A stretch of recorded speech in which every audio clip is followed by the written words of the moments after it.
Hello again to the eighth episode of Ecommerce Growth Show. I'm here with Linda all the way from Vancouver. Hello, Linda, and thanks a lot for being part of the show. Thanks, Valentin. It's nice to be here.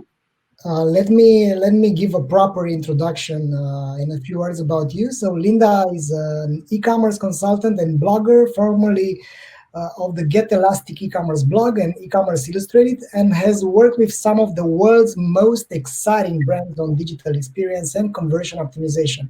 She's currently the director of digital commerce strategy with Elastic Path, and on my end, I've been watching you, Linda, for forever. I think on your blog since I was running my own e-commerce here in Bucharest, Romania. So thanks a lot, and I'm really glad to have you in the show. Yeah, it's awesome to connect from all around the world. Yep. So let's first. I'm going to ask you first to tell us how you first got into this landscape of e-commerce. Well, I want to make it short because that could, be a whole episode in itself. I think everybody has, many different pebbles that all come aligned to do this. But I originally started, as an SEO and pay-per-click specialist and usability. So, back before social media and blogging and everything got big, I really was into search engine geek, and reading everything that I could about usability. So I was heavily influenced by Jacob Nielsen and Steve Krug's Don't Make Me Think.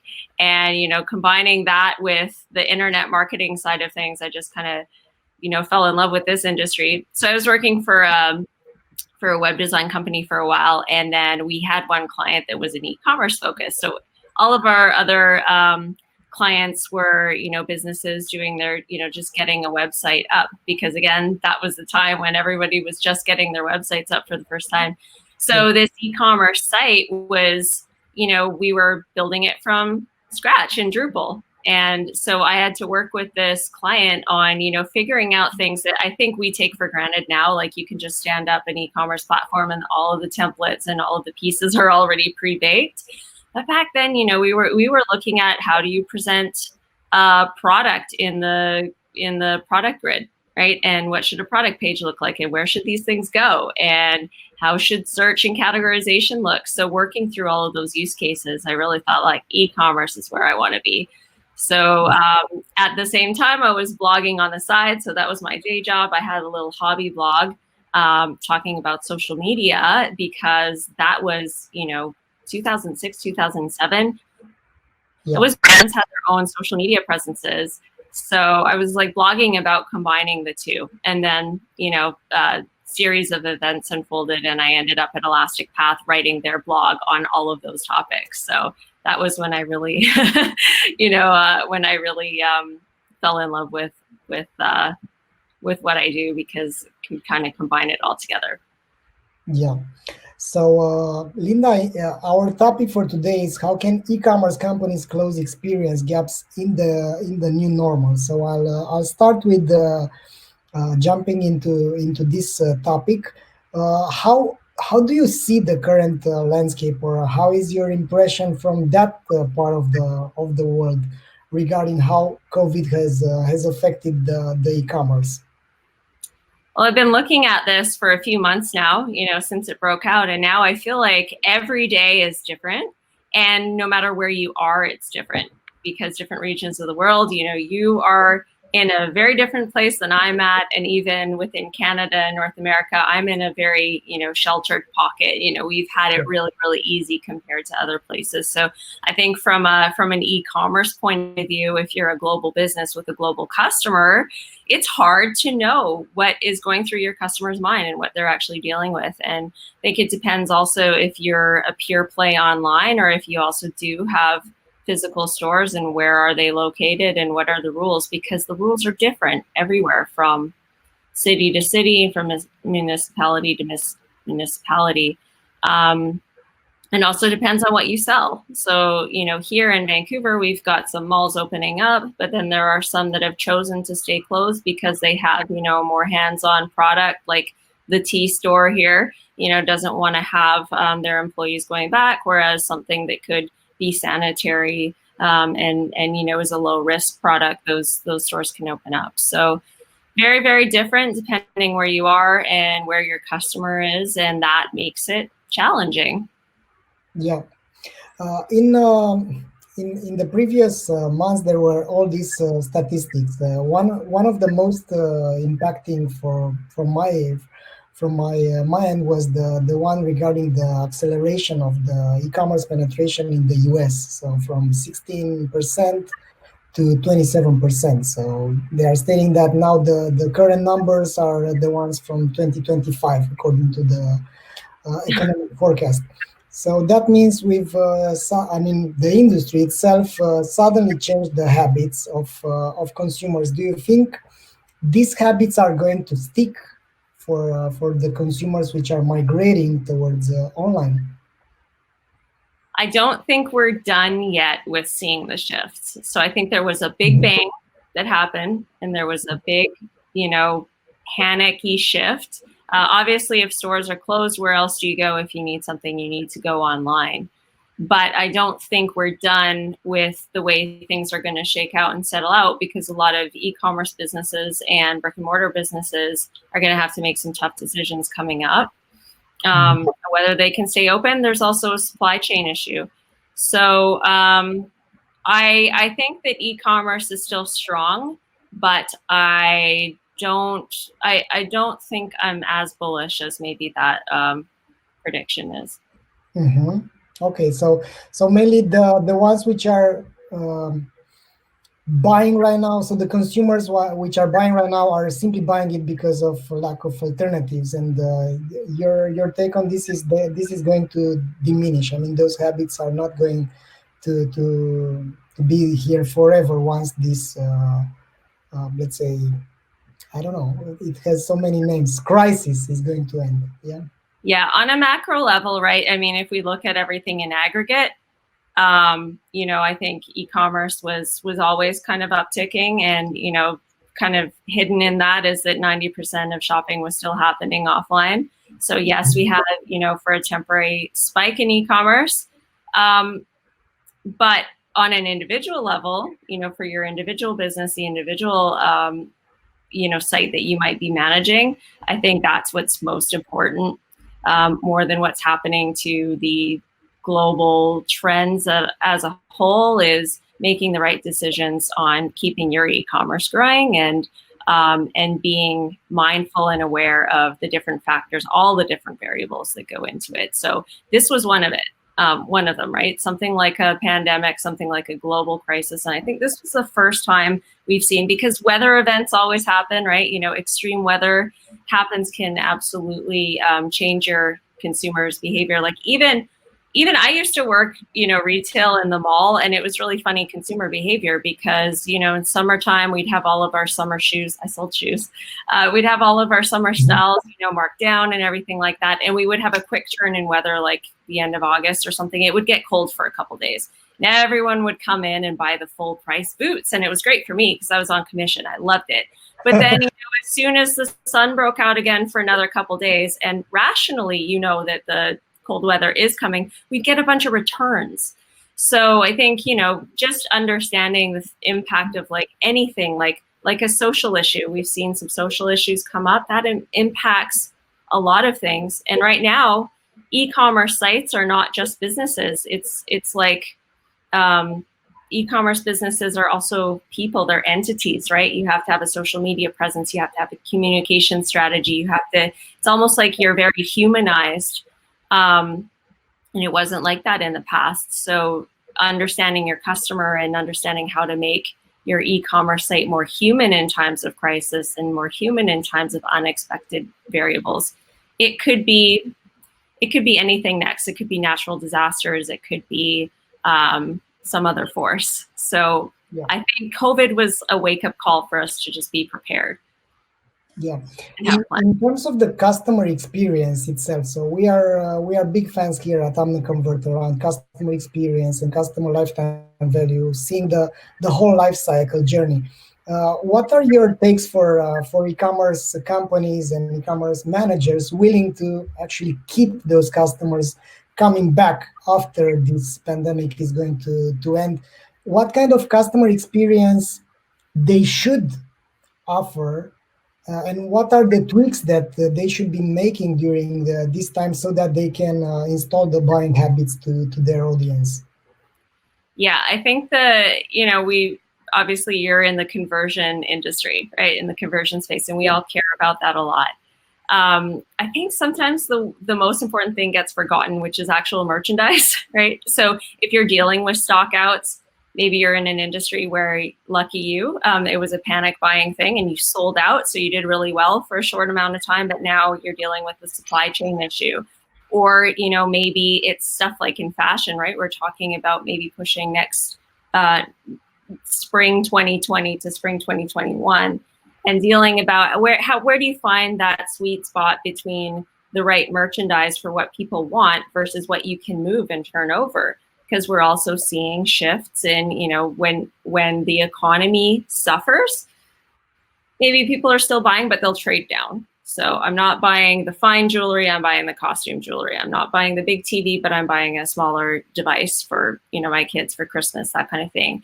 So understanding, being able to forecast the next 6 months, 12 months, what kind of shifts can you expect in your buyer? Like, do you have a high proportion in your catalog of high ticket, kind of luxury goods that might be traded down? Do you have things that you might foresee having a hard time moving?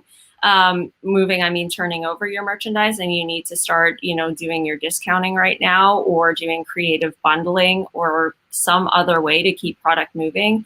And I think the merchandise planning is going to be the most important for conversion, and also your supply chain planning. Because you can't convert when the product isn't in stock, and also if it's buried. So the second part of that is going into your merchandising tools, because even Amazon wasn't prepared for this, right? They sold out of a lot of stuff and they didn't adjust the back end search and merchandising algorithms so that in-stock stuff would bubble up to the top, right? So just even understanding things like boost and bury rules in your back end so that you can, give a little bit of love of things that might have, historically, like our personalization engines run on historical data, not today and tomorrow, right? Yeah. So when you can see and anticipate when things might need to be adjusted in the back end so that those top slots, especially for a mobile user who might only see like 8 products when they're browsing through your site, your homepage, your category pages, etc., doing a little bit of extra work to make sure the right products are surfaced, I think is important too.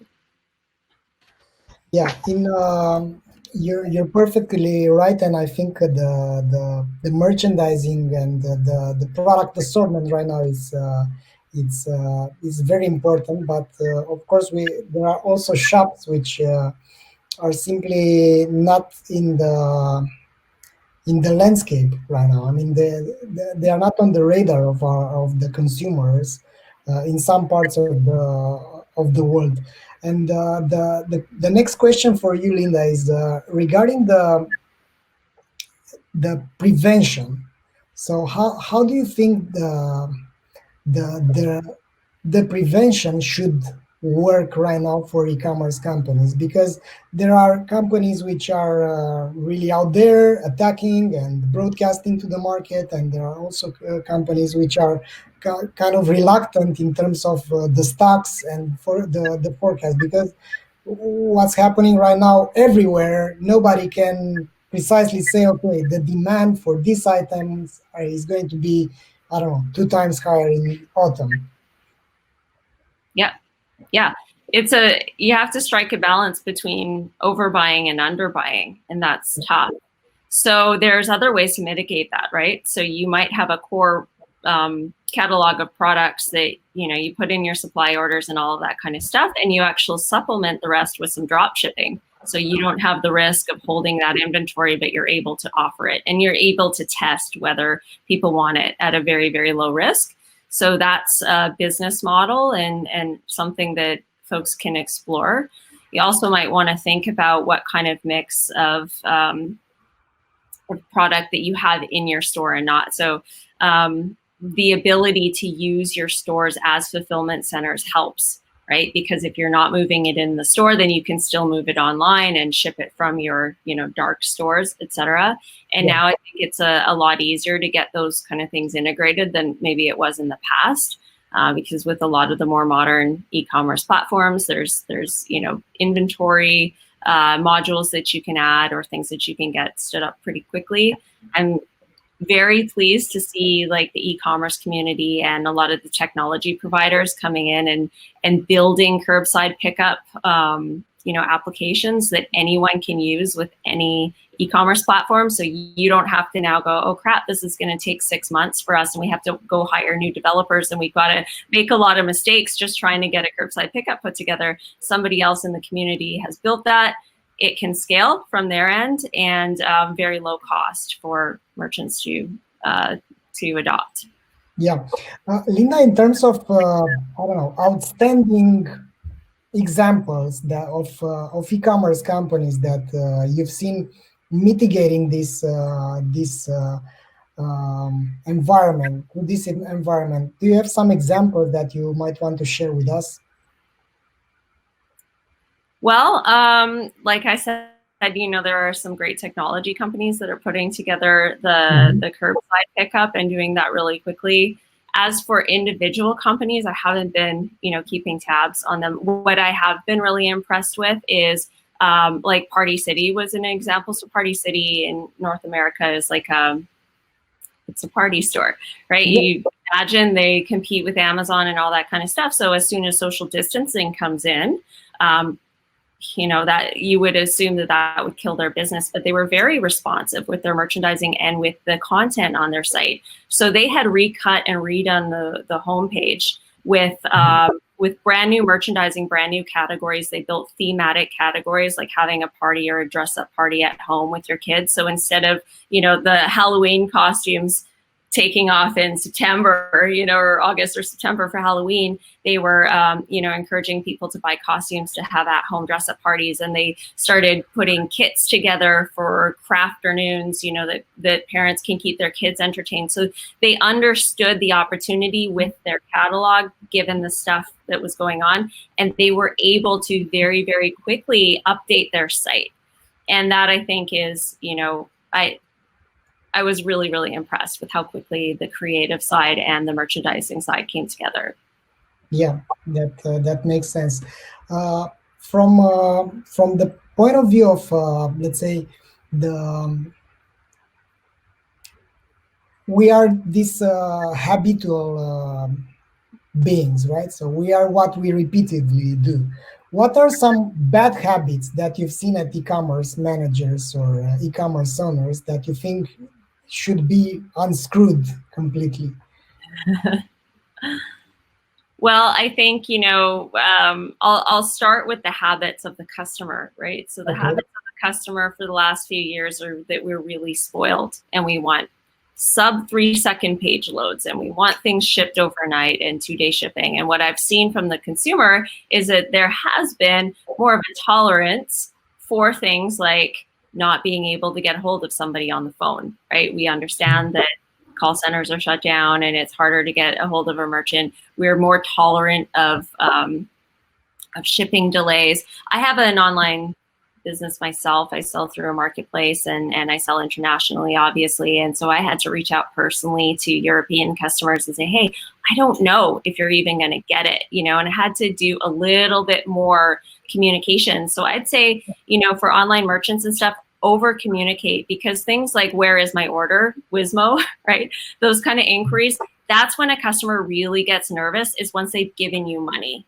and so there's that time period in between where people might be nervous and stuff. So it's say for e-commerce folks to get into the habit of maybe you look through your order management and order tracking and see which shipments are, overdue compared to normal, and get out ahead of that customer. So before they contact you in a panic, you're communicating, and that kind of goodwill is really good for like customer loyalty. People remember that kind of stuff, being taken care of at those touch points, and being responsive to like keeping your site up to date, right? There's one thing to have like FAQs and stuff like that, but if you have a chat bot, for example, that a great thing to have is a chat bot that is programmed to handle the 70% of inquiries that you don't need a live person to actually handle. Like you can give kind of a canned response really, really quickly.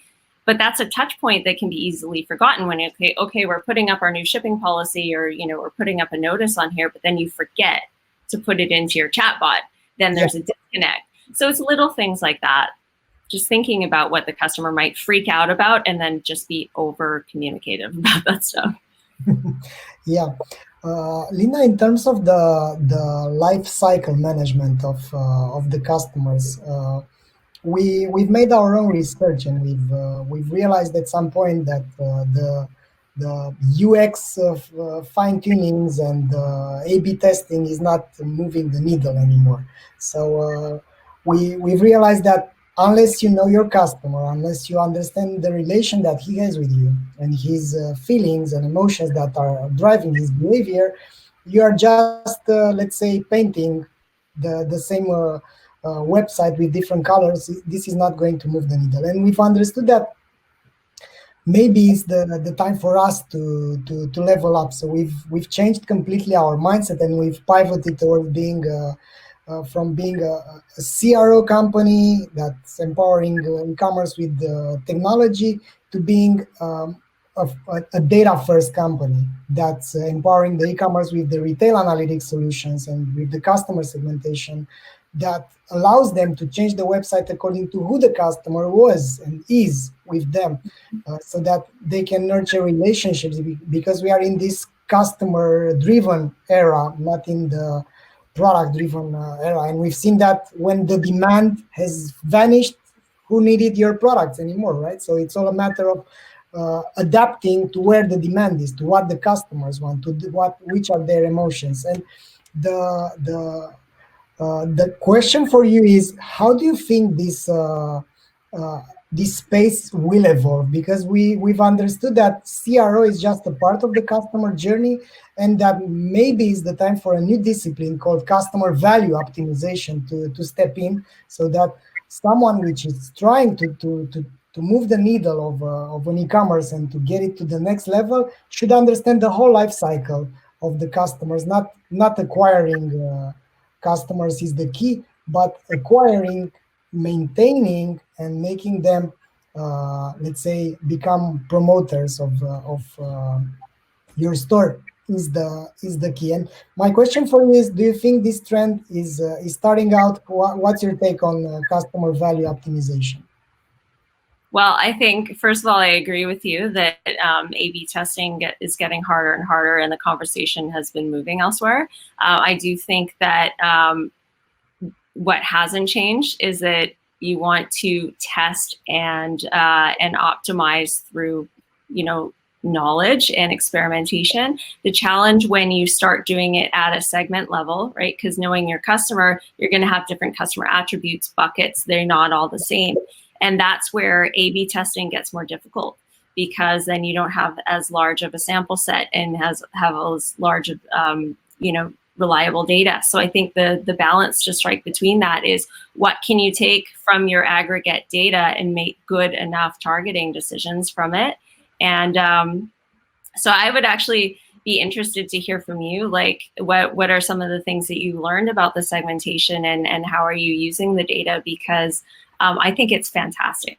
Like, in a perfect world, if we had perfect data, also not just based on the past, but in the future, like our predictive analytics, you could say that they're really good. Like Facebook knows you and I very well. Google knows what you and I are very well, because they have just everybody in their ecosystem. So, yeah, I think I would love for the smaller guy to have an opportunity to get that degree of targeting. Where do you see the balance between data and also like that human having to make a decision, and maybe using a bit more gut feel in using the segmentation?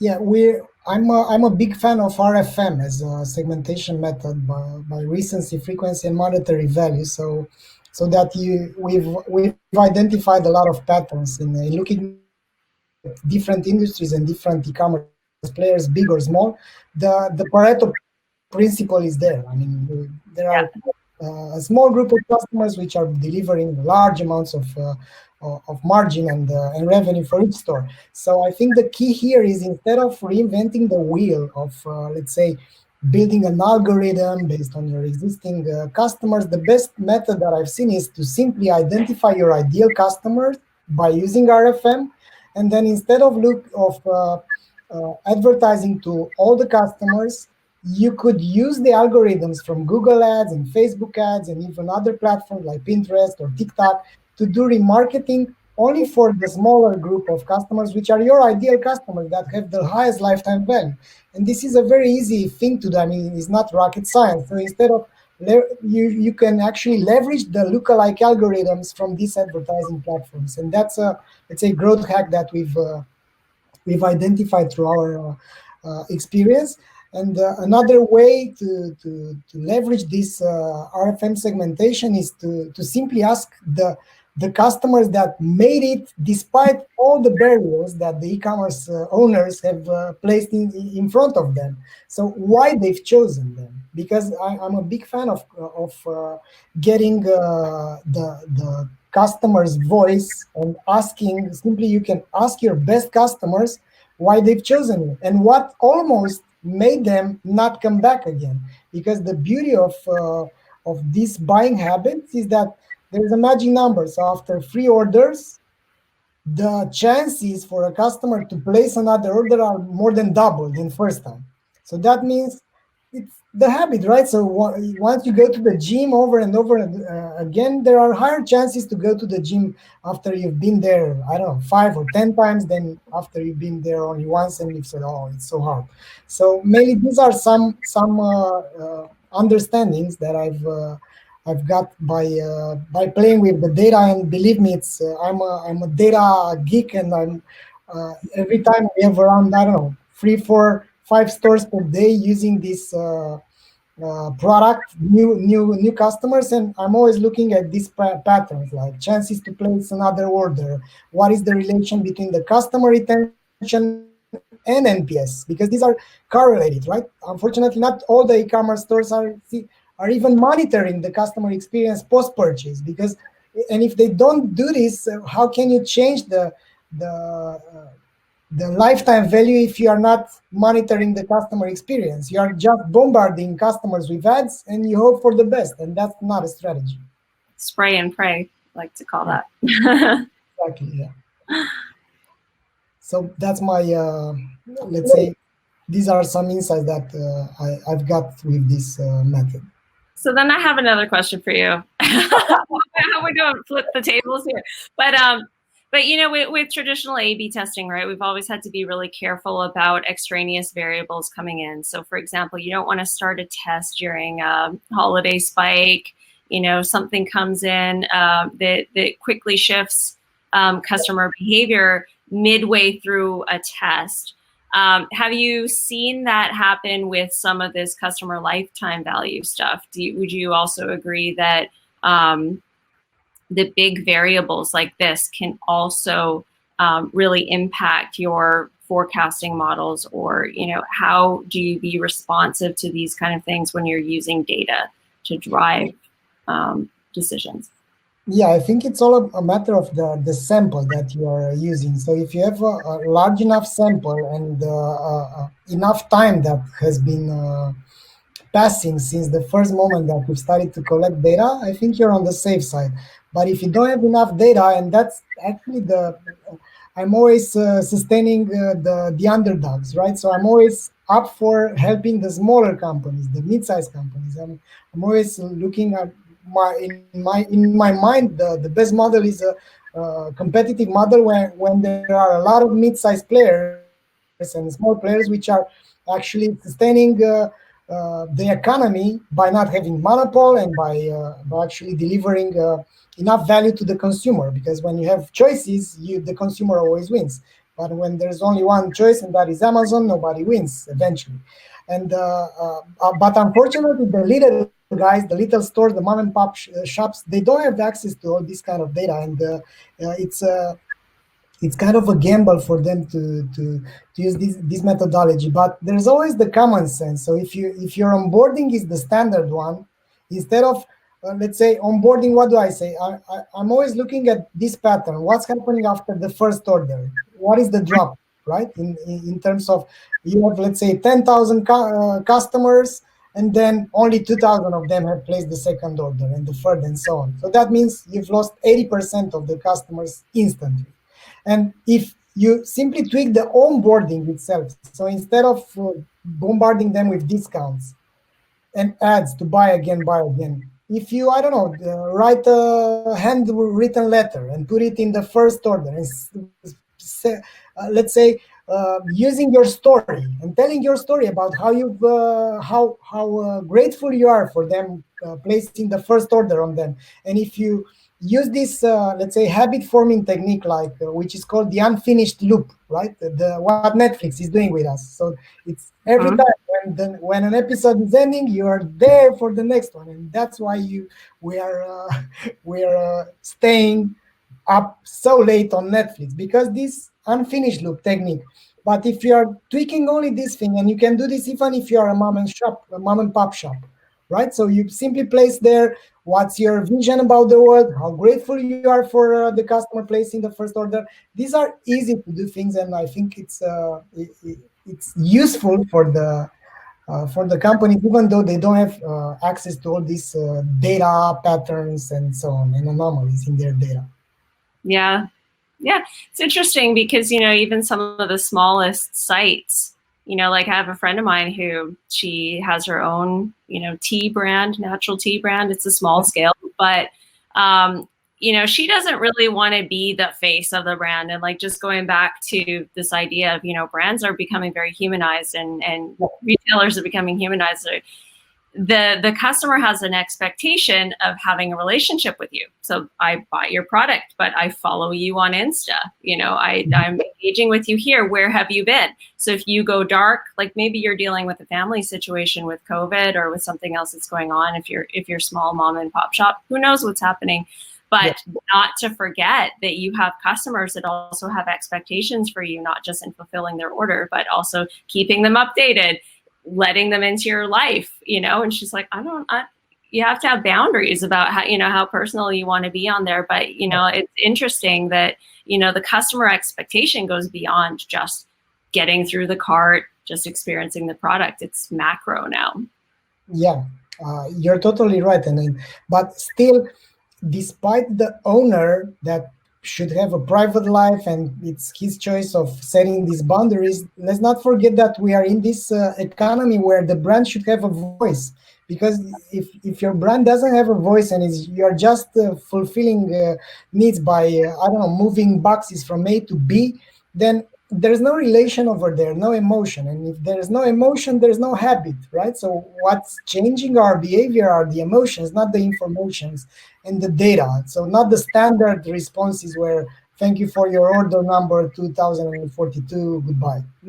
It's not about that. So you could still have your private life as an owner, but make your brand be a vivid brand and have a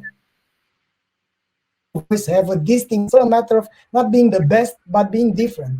And that's a nuance that I don't know. Seth Godin stated this for years now, and the purple cow, right? So it's about being different. What's your story? How you are different? It's even coming down to packaging and the unboxing experience, right? Receiving a package is now an experience, and what are the little touch points in there? You mentioned a handwritten note. It might be that you use, a unique box that's printed for yourself instead of, the manila brown paper box. Exactly. So, and it's funny that some e-commerce companies are paying, I don't know, $2-3 a click and have a conversion rate of 2% and are still pouring money into this, but they are not paying a $2-3 extra dollars to have an outstanding box, so that their customers are delighted and that make them, I don't know, come back and buy again. One of our customers, they are selling all these funny presents and so on. So they've actually made a box when something was going out, So it's jumping out of the box when you've unboxed that thing. So it's really funny because I'm always remembering that, I'm always recalling that because you have all the unboxing experiences and this one, and that's how they are different. As long as you don't pack your packages full of glitter, that's a perfect way to kill your customer base because you never get that stuff out of the carpet. Yeah, that's true. Okay, so Linda, I have another question regarding the from a different topic than customer experience. What are some takes around the uh, mentalities of the e-commerce owners, because I've seen this happening over and over again. So there are some companies which are simply stopping their growth, and from my perspective, at least, because I have a lot of entrepreneurs being in this industry, and some of them are from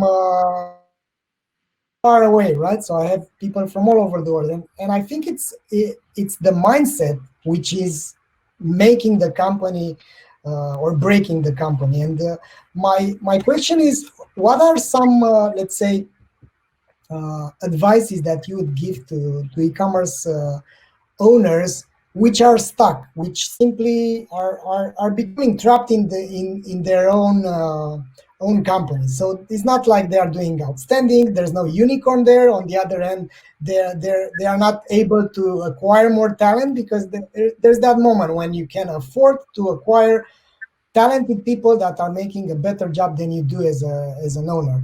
And my question is around this kind of advice, so that they can step up and fire themselves from the role of head of marketing, head of product acquisition, and so on. Well, it's tough. Anytime you're a founder, your business is your baby, right? Yeah. And I think, we're all conditioned to think that bigger is better, right? You want to grow revenues and that kind of thing. But, sometimes there is a kind of point where once you get bigger, then, expansion takes on more overhead and more risk. The bigger the brand, more successful the brand, then you're dealing with people trying to copy you. And now you have to have a legal team, and now you have to have all processes, and you're getting sued and you're suing, and having a hiring and firing cycle too. You have to think about, do you want to grow and scale with contractors, or do you want to hire employees? Do you want to open up retail locations? If you were a pure play, and that's kind of the trend right now, is, well, maybe to expand, we need to get into the physical space. And look what's happening now. Even Starbucks is closing 200 stores in Canada. Nobody would have ever seen that. So there's always a little bit of risk. So there are some experimental things you can do. If you want to get into the physical space, there's always things like pop-up shops and, lower touch things that you can go in and do, and then you can pull out if you need to.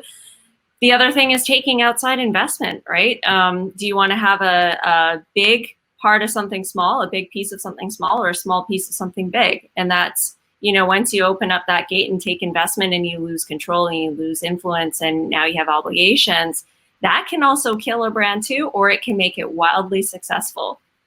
Or there's a trajectory, like we've seen a lot of these brands, like digital native vertical brands, some that have been in the news, let's say Casper, let's say others like that. They get to a big peak there, and then, you find out the devil in the details, that they're losing money on every order still. So scale and volume and growing bigger isn't always better. And you as an entrepreneur might say, you know what, I'm comfortable with a lifestyle business, and maybe I've hit my peak now. Maybe I want to start a second business if I want to actually grow, so that, if this one, the trends or something disrupts this industry, I have my eggs in a few different baskets. There's a lot of different ways to approach that. It doesn't always mean expanding into new categories that can alienate your core customer. So yeah, I think the biggest mentality thing to get out of is that you have to grow at all costs, and that growth is the only way to succeed. Maybe not. Maybe you're in the sweet spot already. Yeah, so that's actually more like a Buddhist, right? That's what it is. Be in the present. Yeah. Yeah, That totally makes sense, and I'm completely agreeing with you, Linda, because I've seen this on my own skin to way too many times that maybe I became so attached about a certain future that I've wasted precious time to actually be grateful for what I have and to enjoying the ride with my colleagues and my family and so on, because you become so attached and so identified with how the life should be next until the third quarter you get this and then that. And it's so funny that we are trapped into this let's say mind traps that Yeah. we put to ourselves. And also there's a great insight over there regarding the lifestyle business. It's I do recall one of the best books that I've read when I was younger from Michael Gerber. He stated that you should first have a life plan that includes a business plan, not have a business plan that allows you to also have a life plan somewhere on the agenda. And I think that relates a lot with what you're saying. So moving further, Linda, in terms of getting to the let's say new normal, how do you see this happening from your perspective? That's a great question because I don't know what is going to happen. And that's why I think having a contingency plan and just sitting down, even if it's for a day or two with your team and mapping out some scenarios, right? So if X happens, then prepared to do Y, et cetera. So this could go a few different ways. This could be burning out. I'm hearing stuff, and obviously I'm not a scientist, I'm not an expert. I'm just hearing rumors that, like in pockets in Europe, things are really recovering and things are going back to normal. And maybe, humans are funny, right? Because you go through this shock and everything is like right in your face. And then it's part of our brain. It's part of like our survival capabilities of things just kind of filter out, fade into the background, and you forget. And it's not as acute all the time. And I think that would be good. I think for us to be in a heightened state of reactivity and of extreme kind of control over things wouldn't be sustainable. So even the scientists and the experts knew that we were going to have to do a big contraction now and then soften up, but we need to, if things start picking up again, go back and forth and this and this. So that could happen to any degree going forward. So again, I think you got to strike a good balance between, having enough supply so that if this happened again, you're not going to be in the lurch. Maybe now looking at alternative suppliers, if fact, like some of my suppliers have been shut down in California for a couple months now, right? So do I need to start looking at alternatives? Do I need to look at a completely different product mix altogether? Do I need to adjust my forecasts? So just thinking through all the different things that can happen and make sure you're not overbalanced on one side or another. You're not holding too much inventory, or the door didn't swing the other way where you're not buying anything at all. And, it might be having a more flexible workforce, right? And not just from allowing them to work from home, but you might need to, work with contractors. So you have, you use your own liability or stuff like that with your 3PL, taking another look at whether the 3PL is working your internet marketing channels. Maybe you just don't have the luxury to do some of the stuff that's more branding, but less, ROI, less immediate conversion. And double down on the things that are doing well and reviewing those analytics and reviewing those programs more frequently to make sure that you make adjustments more in real time rather than doing a quarterly review. Maybe you're doing a monthly review, maybe a bi-weekly review, that kind of thing. Yeah. I love having a contingency plan, and I think it's a great idea to instead of looking on the short term, how do I deliver this and how do I fix the supply chain? Of course, you should do that as well. But once you have some air to breathe, I think it's a great idea to get your team to understand the signals and to have the what ifs, what if this, what if the other, and to at least prepare. If you can't do this kind of investments like the big corporates are doing, at least to have ideas about how the the different paths will would look for you. So I really think there's a lot of value into this take on yours from you. So Linda, getting further in terms of the things that are exciting after all this period, what can you tell us about this? What excites you? Well, I'm excited about a lot of things. One thing that's making me nervous right now is I'm just seeing that I forgot to plug my. No worries. It says my battery is going to go to sleep if it's not plugged into an outlet. But you know what might actually just be happening is it's not, because it is plugged in. And this is like, oh, there we go. Okay, I can talk about things that I'm excited about. Can you repeat the question? I'm sorry, I was just thrown off a little bit. I was asking you about after all these weeks and months of stress, what excites you? Well, one of the things that I'm most heartened by is just how the ecosystem and the community has come together on a bunch of different things, right? So first on COVID, everyone as an individual, doing their part to wear masks, doing what they need to do for the collective good. And then also like in the technology community, people going ahead and building stuff and giving it away at low cost or no cost so that retailers can get new features and new things to close experience gaps. Things like having more unified visibility into inventory, or getting some mobile features so people can pre-shop before they go into the store, getting better curbside pickup, getting a chat bot up there live and ready that can handle some of these customer service questions. There's been some generosity and innovation, in the space and really quick moving. So that is exciting, and I like that. I get excited about those kind of things. And, the community of sharing to knowledge sharing, right?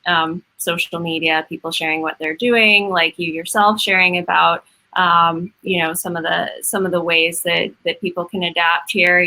I'm trying to share as much as I can as well. So that's good too. The other thing that gets me excited is human race is resilient, and so I'm so glad that this happened now and not 20 years ago. We're so much more technology connected. We are able to respond, and e-commerce is there. It's not back in the day when, if you even needed to cut over a banner or, put something new, you had to put in the call to the development shop. It was going to cost you $2,000 and you'd get it in 2 weeks. We're all set up that we can make these changes really quickly. And, we've got a global marketplace for sourcing too. So it's easy to switch suppliers, and it's not as analog as it was in the past. So I think that's a bright spot. And, and it also gets me excited that things are starting to open up. So I don't think it's, the end of e-commerce and the end of retail by any means. We just got to be responsive, not reactive, responsive. Yeah. Linda, regarding the when you look behind, you've made such a large impact in the whole e-commerce industry. From my experience as well, the e-commerce industry and it's somehow, let's say, disparate, right? So it's not very convergent, and there aren't too many places where you should go. You have some communities, you have some groups on Facebook or on LinkedIn. You've been one of the first voices that started to broadcast in the e-commerce industry. Tell us how you've managed to keep the pace, because as the name of this show is e-commerce growth, also means individual growth, right? So tell us some tips around your growth as an individual. As an individual. Oh, okay. I think it's always nice to get a variety of experiences. So I did, consciously make a decision to stop blogging at some point and go and, work a little bit more closer with organizations and do that kind of stuff. I did find that I really missed blogging, because I do feel like that's the most scalable thing that I can do. I can write one thing and, it just maybe has more impact than some of the one-on-one kind of stuff that I've been doing, but I enjoy both, so for me, being able to be flexible and doing that kind of stuff. So I think that for individuals who might be listening, it's always worth taking your hand at something else. Maybe it's just extracurricularly outside of what you do for your job, and also like getting into this industry, I kind of had to, because I was on my own personal kind of quarantine. When I graduated college, I actually had quite a serious physical disability. I wasn't able to, go and take a regular job, so I graduated kind of with, it wasn't so easily transferable to just get in there. So I actually did a lot of, self-study, reading, absorbing all that I could, hanging out in forums. And that's when I started, getting gigs here and there. Like, it was a while before I worked in internet marketing. So I used that time to learn, try some new things, and network on social media. So I think, now there's just always that opportunity. And if I did have an opportunity where I was unemployed for a few months, which is strange to say it this way, but I actually have a contingency plan for that. And I already know the 3 or 4 areas that I'd want to dive really deep into. I'd want to figure out this AI chatbot thing. I'd want to, there are some emerging things that are just going out like that. So I think there's still a heck of a lot of opportunity out there for people to really, to teach themselves, but also blaze a trail in certain areas. So, my big problem is there's 24 hours in a day. So I like to, listen to, podcasts and all that kind of stuff, and just through osmosis absorb from other people, right? And you just try and do that as much as you can, while you're doing dishes and that kind of stuff. Yeah, that's a great insight indeed, and I think you need to pick your battles and to be ruthless in terms of how much are you allocating for work itself, and how much for let's say your personal life and activities, and the balance between them should be there. Great. So Linda, is there any question that I haven't been inspired enough to ask you? Well, on this topic, I guess, being responsive and I guess if we're, I'm not so great at coming up with questions for myself on the spot, but just to round out this topic, I think things are going to get better. And, I think we've been through the worst, and yeah.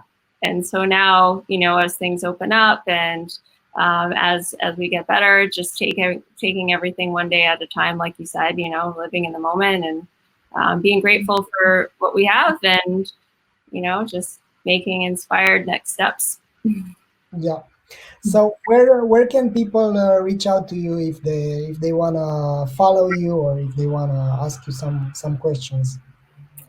I'm on Twitter, Twitter at Linda Bustos. I'm on LinkedIn. I love connecting with people because then I can see your faces and see what you guys are posting to, and on Twitter too. So I love social media, and I'm blogging again. So I used to write the Get Elastic blog. We've rolled it and converted it to the Elastic Path blog.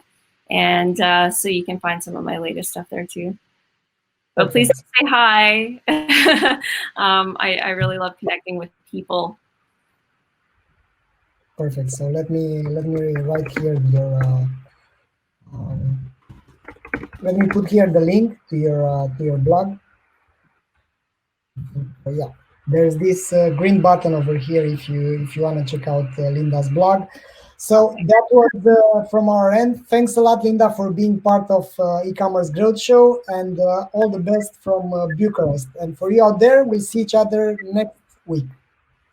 Thank you, Valentin. Thanks, everyone.